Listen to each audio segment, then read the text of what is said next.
ಅದಕ್ಕೋಸ್ಕರ ಅವನಿಗೆ ಒಂದು ಹುರಿದುಂಬಿಸೋದಕ್ಕೋಸ್ಕರ ದುರ್ಯೋಧನಿಗೆ ಒಂದು ನೆಪ ಹೇಳಿ, ನೀನು ಫಸ್ಟ್ ಬಂದಿದ್ದೆಪ್ಪ, ನೀನು ಅವನ ಮೊದಲು ನೋಡಿದ್ದೇನೆ ಅಂತ ಹೇಳಿ ನೆಪ ಹೇಳಿದ್ದು. ಯಾಕೆಂದರೆ ಅವನು ಜಾರಿಕೊಳ್ಬಾರ್ದು ಅಂತ. ಯಾಕೆಂದರೆ ಅವನಿಗೆ ಮೊದಲೇ ಪುಕ್ಕಿ ಇತ್ತು, ನಾನು ಸೋಲ್ತೇನೆ ಅಂತ. ಅವನಿಗೆ ಒಂದು ಧೈರ್ಯ ಕೊಡೋದಕ್ಕೋಸ್ಕರ ಕೃಷ್ಣ, ನಿನಗೂ ನಾನು ಸಹಾಯ ಮಾಡ್ತೇನೆ, ಹೆದರಬೇಡ, ಬಾ ಒಮ್ಮೆ ಪಂದ್ಯಕ್ಕೆ, ಆಮೇಲೆ ನಿನ್ನ ಮುಗಿಸಿಬಿಡ್ತೇನೆ ಅಂತ ಹೇಳಿ ಕೃಷ್ಣ ಈ ಒಂದು ದೂರದೃಷ್ಟಿಯನ್ನು ಇಟ್ಟುಕೊಂಡು ಆದ್ದರಿಂದಲೇ ಕೃಷ್ಣನಿಗೆ ಧರ್ಮ ಸಂಸ್ಥಾಪನೆಗೋಸ್ಕರ ತಾನು ಬಂದದ್ದು ಎಂಬಂತಹ ಈ ಮಾತನ್ನು ಹೇಳುವ ಅಧಿಕಾರ, ಇಷ್ಟು ದೊಡ್ಡ ದೂರದೃಷ್ಟಿ ಅವನಲ್ಲಿ ಇದ್ದದ್ರಿಂದ. ಆದ್ದರಿಂದ ಆ ಉದ್ದೇಶದಿಂದ ಎಂದೂ ವಿಚಲಿತನಾಗಿ ಕೃಷ್ಣ ನಡೆಯಲಿಲ್ಲ. ಧರ್ಮ ಸಂಸ್ಥಾಪನೆಗೋಸ್ಕರ ಬರ್ತೇನೆ, ಧರ್ಮವೇ ಗೆಲ್ತದೆ, ಅಧರ್ಮ ಸೋಲ್ತದೆ, ಇದನ್ನು ನಾನು ಜಗತ್ತಿಗೆ ತೋರಿಸಿಕೊಡ್ತೇನೆ ಎಂಬುದಾಗಿ ಕೃಷ್ಣ ಏನು ಒಂದು ಉದ್ದೇಶವನ್ನು ಮಾಡಿದ್ದಾನೆ, ಆ ಉದ್ದೇಶದಿಂದ ಒಂದು ಇಂಚಿನಷ್ಟು ಕೂಡ ಕೃಷ್ಣ ಕದಲಲಿಲ್ಲ. ಆ ಉದ್ದೇಶ ಸಾಧನೆ ಮಾಡುವುದರಲ್ಲಿ ಬೇರೆ ಬೇರೆ ರೀತಿಯ ತಾಳವನ್ನು ತೋರಿಸಬಹುದು ಹೊರತು ಉದ್ದೇಶದಿಂದ ಅವನು ಕದಲಲಿಲ್ಲ. ಆದ್ದರಿಂದಲೇ ಯಾವಾಗಲೂ ಕೂಡ ಉದ್ದೇಶವನ್ನು ಆಧಾರವಾಗಿ ಇಟ್ಟುಕೊಂಡು ಧರ್ಮಾಧರ್ಮವನ್ನು ನಿರ್ಧಾರ ಮಾಡಬೇಕು ಹೊರತು ವಿಧಾನವನ್ನು ಆಧಾರವಾಗಿ ಇಟ್ಟುಕೊಂಡು ಧರ್ಮಾಧರ್ಮವನ್ನು ನಿರ್ಧಾರ ಮಾಡುವುದಲ್ಲ. ಆದ್ದರಿಂದಲೇ ಈಗ ನಾವು ಹೋಗುವಾಗ ಒಬ್ಬನಿಗೆ ಸ್ವಲ್ಪ ಮೇಯ್ತಾಗುತ್ತದೆ, ಸಾರಿ ಹೇಳ್ತೇವೆ. ಅದೇ ನಮಗೆ ತುಂಬ ಬೇಕಾದವರಾದರೆ ಪರವಾಗಿಲ್ಲ ಹೇಳ್ತೇವೆ. ನಮಗೆ ಶತ್ರು ಅಂತೇಳಿ ಹೇಳಿದರೆ ಅವನೇನು ನೋಡಿ ನಾನು ದೂಡಿಕೊಂಡು ಹೋದ ಅಂತ. ಎರಡೂ ಘಟನೆ ಒಂದೇ. ಒಂದು ಮೈ ತಾಗೋದು ಸಹಜವಾಗಿ ತಾಗಿರ್ತದೆ. ಅವನು ನಮಗೆ ಮಿತ್ರನಾಗಿದ್ದರೆ ಪರವಾಗಿಲ್ಲ, ಏನು ತೊಂದರೆ ಇಲ್ಲ, ನೋವಾದರೂ ಕೂಡ ಏನಿಲ್ಲ ಹೇಳ್ತಾರೆ. ಇನ್ನು ಶತ್ರು ಆಗಿದ್ದರೆ ಸ್ವಲ್ಪ ಹಂಗೆ ಮುಟ್ಟಿದ್ರೂ ಸಾಕು, ನೋಡಿ ಅವನ ಅಹಂಕಾರ, ನಾನು ದೂಡಿಕೊಂಡು ಹೋಗ್ತಾನೆ ಅಂತ ಹೇಳ್ತಾರೆ.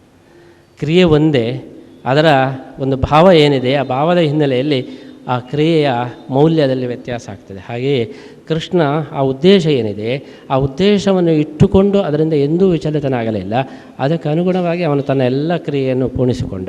ಅದನ್ನು ಗುರುತಿಸ್ತಕ್ಕಂತಹ ಯಾವುದೇ ಕ್ರಿಯೆ ಹಿನ್ನೆಲೆಯಲ್ಲಿ ಕ್ರಿಯೆಯ ಉದ್ದೇಶವನ್ನು ಮೊದಲು ನಾವು ಗಮನಿಸಬೇಕು ಹೊರತು ಕ್ರಿಯೆಯನ್ನು ಗಮನಿಸುವುದಲ್ಲ. ಕ್ರಿಯೆ ಸ್ವತಃ ಅದು ಧರ್ಮವೂ ಅಲ್ಲ, ಅಧರ್ಮವೂ ಅಲ್ಲ. ಕ್ರಿಯೆಗೆ ಧರ್ಮಾಧರ್ಮದ ಒಂದು ಪಟ್ಟಿಯನ್ನು ನಾವು ಕೊಡೋದು, ಹೆಡ್ಡಿಂಗು ನಾವು ಕೊಡೋದು ಹೊರತು ಕ್ರಿಯೆ ಅದು ಸ್ವರೂಪತಃ ಧರ್ಮವೂ ಅಲ್ಲ, ಅಧರ್ಮವೂ ಅಲ್ಲ. ಹನನ ಎಂಬುದು ಧರ್ಮವೂ ಅಲ್ಲ, ಅಧರ್ಮವೂ ಅಲ್ಲ. ಸತ್ಯ ಹೇಳುವುದು ಧರ್ಮವೂ ಅಲ್ಲ, ಅಧರ್ಮವೂ ಅಲ್ಲ.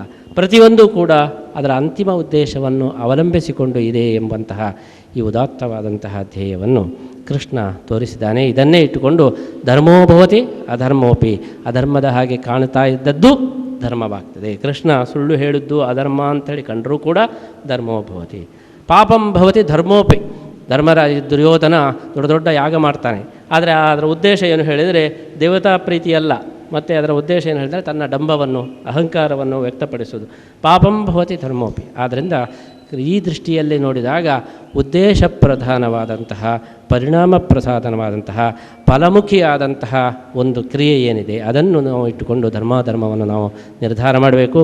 ಧರ್ಮದ ನಿರ್ಧಾರ, ಅಧರ್ಮದ ನಿರ್ಧಾರ ಆತ್ಮಸಾಕ್ಷಿಯ ಮೂಲಕ ಫಲವನ್ನು ಗುರುತಿಸಿ, ಉದ್ದೇಶವನ್ನು ಗುರುತಿಸಿ ಧರ್ಮಾಧರ್ಮವನ್ನು ನಾವು ನಿರ್ಧಾರ ಮಾಡಿದಾಗ ಯಾವುದೇ ಒಂದು ಸ್ಕಾಲಿತ್ಯಕ್ಕೆ ಅಥವಾ ಯಾವುದೇ ಒಂದು ಸಂಶಯಿತಿಗೆ ಅವಕಾಶವಿಲ್ಲ.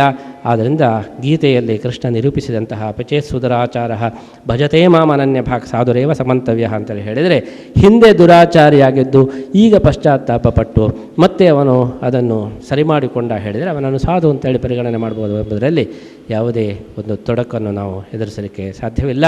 ಇದೇ ರೀತಿ ಭಗವದ್ಗೀತೆಯ ಈ ಸಂಕೀರ್ಣತೆಯನ್ನು ಕೂಡ ಇದೇ ದೃಷ್ಟಿಯಲ್ಲಿ ನಾವು ನೋಡಬೇಕು. ಕೃಷ್ಣ ಯಾವುದನ್ನು ಕೂಡ ಅದರ ಒಂದು ಸ್ವರೂಪಕ್ಕೆ ಒಂದು ಲೇಬಲ್ ಹಚ್ಚಲಿಲ್ಲ, ಉದ್ದೇಶವನ್ನು ನೋಡಿದ. ಅರ್ಜುನ ಇಷ್ಟೆಲ್ಲ ಲುಪ್ತಪಿಂಡೋದಕ ಕ್ರಿಯಾ, ಹೀಗೆ ಏನೇನೇನು ಅನರ್ಥ ಆಗ್ತದೆ ಅದನ್ನೆಲ್ಲ ಪಟ್ಟಿ ಮಾಡಿದ. ಅದಕ್ಕೆ ಕೃಷ್ಣ ಉತ್ತರ ಕೊಡಲೇ ಇಲ್ಲ. ಯಾಕೆ ಹೇಳಿದರೆ, ಅರ್ಜುನ ಹೇಳಿದರ ಉದ್ದೇಶ ಏನು ಹೇಳಿದರೆ ಮೋಹದ ಉದ್ದೇಶದಿಂದ ಅವನು ಹೇಳಿದ್ದು. ಇಷ್ಟೆಲ್ಲ ವಾದ ಮಾಡುವವನಾದರೆ ಇವನೇ ಎಷ್ಟು ಜನರನ್ನು ಕೊಂದಿದ್ದಾನೆ, ಇವನು ಇಷ್ಟ ತನಕ ಎಷ್ಟು ಜನರನ್ನು ಕೊಂದಿದ್ದಾನೆ. ಆವಾಗ ಇವನಿಗೆ ಧರ್ಮಾಧರ್ಮದ ವಿವೇಕ ಬರಲಿಲ್ಲ. ಈಗ ತನ್ನವರು ಇದ್ದಾಗ ಎಲ್ಲ ವಾದ ಬರ್ತದೆ. ಹಾಗಿದ್ದರೆ ಈ ವಾದದಲ್ಲಿ ಒಂದು ಶಕ್ತಿಯೇ ಇಲ್ಲ. ಅದಕ್ಕೆ ಅವನನ್ನು ನೆಗ್ಲೆಕ್ಟ್ ಮಾಡಿಬಿಟ್ಟ. ಅವನ ಪಾಯಿಂಟನ್ನೇ ಗ್ರಹಣ ಮಾಡಲಿಲ್ಲ. ಅವನ ಪಾಯಿಂಟ್ ಇರೋದು ಒಂದೇ, ಮೋಹ ಮಾತ್ರ ಒಂದೇ. ಅದಕ್ಕೋಸ್ಕರ ಮೋಹವನ್ನು ಕಳೀಲಿಕ್ಕೆ ಏನು ಬೇಕೋ ಅದನ್ನು ಮಾತ್ರ ಹೇಳ್ತಾನೆ ಹೊರತು ನಿನ್ನ ಪಾಯಿಂಟ್ನಲ್ಲಿ ಏನು ಅರ್ಥನೇ ಇಲ್ಲ. ಯುದ್ಧ ಆದರೆ ಹಾಗಾಗ್ತದೆ ಹೀಗಾಗ್ತದೆ ಅಂತೇಳಿ ಹೇಳ್ತೀಯಲ್ಲ, ನೀನು ಇಷ್ಟು ಜನರ ಇಷ್ಟ ತನಕ ಯಾಕೆ ಕೊಂದದ್ದು? ಈಗ ಮಾತ್ರ ನಿನಗೆ ಅನ್ನಿಸ್ತಾ? ಹಾಗಿದ್ದರೆ ಅದು ಕೂಡ ಎದುರಿನಲ್ಲಿ ತನ್ನವರು ಇದ್ದದ್ದಕ್ಕೋಸ್ಕರ. 11 ಅಕ್ಷೌಹಿಣಿ ಸೈನ್ಯದಲ್ಲಿ ತನ್ನವರ 100-200 ಜನ ಇರ್ಬೋದು, ಉಳಿದವರಿಗೆ ಏನು ಹಾಗಿದ್ರೆ? ಆದ್ದರಿಂದ ಈ ವಾದವನ್ನು ಪಾಯಿಂಟನ್ನು ಸ್ವೀಕಾರ ಮಾಡಲಿಕ್ಕೆ ಅರ್ಹತೆಯೇ ಇಲ್ಲ, ಬರೀ ಇದು ಮೋಹ. ಆದ್ದರಿಂದ ಮೋಹವನ್ನು ಮಾತ್ರ ತೆಗೆಯಲಿಕ್ಕೆ ಆತ್ಮನಿತ್ಯತ್ವ ಇತ್ಯಾದಿಗಳನ್ನು ಹೇಳ್ತಾನೆ ಹೊರತು ಆ ಪಾಯಿಂಟನ್ನು ಸಂಗ್ರಹಣೆ ಮಾಡದೆ ಅದಕ್ಕೆ ಬೇರೆ ರೀತಿಯಲ್ಲಿ ಬೈಪಾಸ್ ಮಾಡಿ ಉತ್ತರ ಕೊಡಲಿಕ್ಕೆ ಕಾರಣ ಏನು ಹೇಳಿದರೆ, ಕೃಷ್ಣ ಮೂಲವನ್ನು ಕೆದಕ್ತಾನೆ. ಕೃಷ್ಣನ ದೃಷ್ಟಿ, ಅಂತಿಮ ದೃಷ್ಟಿ, ದೂರದೃಷ್ಟಿ, ಅದರ ಒಂದು ಧ್ಯೇಯವನ್ನು, ಅದರ ಉದ್ದೇಶವನ್ನು ಗಮನಿಸ್ತಕ್ಕಂಥ ಈ ದೃಷ್ಟಿಯನ್ನು ಗಮನಿಸಿದಾಗ ಗೀತೆ, ಸಂಕೀರ್ಣವಾದಂತಹ ಗೀತೆಯ ಈ ಗೋಜಲುಗಳನ್ನು, ಸಂಕೀರ್ಣನಾದಂತಹ ಕೃಷ್ಣನ ಗೋಜಲುಗಳನ್ನು, ಸಂಕೀರ್ಣವಾದಂತಹ ಧರ್ಮದ ಗೋಜಲುಗಳನ್ನು ಕೂಡ ನಾವು ಬಿಡಿಸಲಿಕ್ಕೆ ಸಾಧ್ಯ ಇದೆ. ಆದ್ದರಿಂದ ಈ ಗೈಡ್ಲೈನ್ಸ್ ಏನಿದೆ, ಈ ಒಂದು ಮಾನದಂಡ ಏನಿದೆ, ಇದನ್ನು ನಾವು ಗಟ್ಟಿಯಾಗಿ ಹಿಡ್ಕೊಂಡ್ರೆ ಎಲ್ಲವನ್ನು ಕೂಡ, ಮೂರನ್ನು ಕೂಡ ಸಮನ್ವಯಗೊಳಿಸಲಿಕ್ಕೆ, ಏಕರೂಪತೆಯನ್ನು ನಾವು ಕಾಣಲಿಕ್ಕೆ ಸಾಧ್ಯವಿದೆ. ಈ ದೃಷ್ಟಿಯಲ್ಲಿ ಗೀತೆ ನಿರೂಪಿಸಿದ ಧರ್ಮ, ಗೀತೆಯ ಕೃಷ್ಣನ ಧರ್ಮದ ಒಂದು ಸ್ವರೂಪದ ದರ್ಶನದ ಮೂಲಕ ನಾವು ಇದನ್ನು ಅರ್ಥ ಮಾಡಿಕೊಳ್ಳಲಿಕ್ಕೆ ಸಾಧ್ಯ. ಇದರ ಪರಿಪೂರ್ಣ ಅರ್ಥವಾಗುವುದು ಇದನ್ನು ಪ್ರಾಕ್ಟೀಸ್ ಮಾಡಿದಾಗ ಮಾತ್ರ. ಭಗವದ್ಗೀತೆಯ ಅರ್ಥವನ್ನು ನಮ್ಮ ಜೀವನದಲ್ಲಿ ನಾವು ಪ್ರಾಕ್ಟೀಸ್ ಮಾಡಬೇಕು. ಅದೇ ಇರತಕ್ಕಂತಹ ಒಂದು ಮಹತ್ವ. ಡಾಕ್ಟ್ರುಗಳಿಗೆ ನಾವು ಯಾವಾಗಲೂ ಕೂಡ ತುಂಬ ಹಳೆಯದಾದ ಡಾಕ್ಟ್ರ್ ಇದ್ದರೆ ಒಳ್ಳೆಯದು ಹೇಳ್ತೇವೆ. ಯಾಕೆಂತೇಳಿ ಹೇಳಿದರೆ ಅವರು ಪ್ರಾಕ್ಟೀಸ್ ಮಾಡಿರ್ತಾರೆ. ಹೊಸದಾಗಿ ಬಂದಂತಹ ಡಾಕ್ಟ್ರು ಅವರೆಲ್ಲ ಕಲಿತಿರ್ತಾರೆ, ಜ್ವರಕ್ಕೆ ಇದು ಮದ್ದು, ಅದಕ್ಕೆ ಇದು ಮದ್ದು, ಅದಕ್ಕೆ ಇದು ಮದ್ದು ಅಂತ ಕಲಿತಿರ್ತಾರೆ, ಆದರೆ ಪ್ರಾಕ್ಟೀಸ್ ಮಾಡಿರೋದಿಲ್ಲ. ಆದ್ದರಿಂದ ಭಗವದ್ಗೀತೆ ಓದಿದವರು, ಕಂಠಪಾಠ ಮಾಡಿದವರು, ಅನ್ವಯಾರ್ಥವನ್ನೆಲ್ಲ ತಿಳ್ಕೊಂಡವರು MBBS ಮಾಡಿದವರಷ್ಟೇ ಮಹತ್ವ.